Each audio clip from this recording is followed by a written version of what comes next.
দক্ষিণ জেলা আইনজীবী সহকারী কল্যাণ সমিতির আত্মপ্রকাশ ও শুভ উদ্বোধন হয়েছে। আমাদের কুমিল্লা প্রতিনিধি তাপস চন্দ্র সরকারের পাঠানো তথ্য ভিডিওচিত্রে বিস্তারিত ডেস্ক রিপোর্টে। আজ মঙ্গলবার 25 নভেম্বর দুপুর 2টায় কুমিল্লা জেলা আইনজীবী সহকারী সমিতির সম্মেলন কক্ষে সমিতির শুভ উদ্বোধন করা হয়।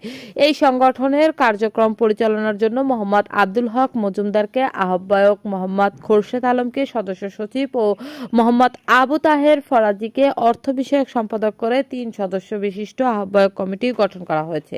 এতে কুমিল্লা দক্ষিণ জেলা আইনজীবী সহকারী সমিতির আহ্বায়ক মোহাম্মদ আব্দুল হক মজুমদারের সভাপতিত্বে জেলা আইনজীবী সহকারী সমিতির সাবেক সাধারণ সম্পাদক মোহাম্মদ ওমর ফারুক ও মোহাম্মদ বিল্লাল হোসেন যৌথ সঞ্চালনায় প্রধান অতিথির বক্তব্য রাখেন। কুমিল্লা জেলা আইনজীবী সহকারী সমিতির সভাপতি আব্দুল বারী সরদার বারেক অনুষ্ঠানে আরও বক্তব্য রাখেন জেলা আইনজীবী সহকারী সমিতির সাবেক সভাপতি মোহাম্মদ আক্তার হোসেন, সাবেক সাধারণ সম্পাদক মোহাম্মদ নজরুল ইসলাম ও সিনিয়র সদস্য মোহাম্মদ নজরুল ইসলাম ভূঁইয়া, কুমিল্লা দক্ষিণ জেলা আইনজীবী সহকারী সমিতির সদস্য সচিব মোহাম্মদ খোরশেদ আলম, মোহাম্মদ আবু তাহের ফরাজি ও শাহ মোহাম্মদ রায়হান প্রমুখ।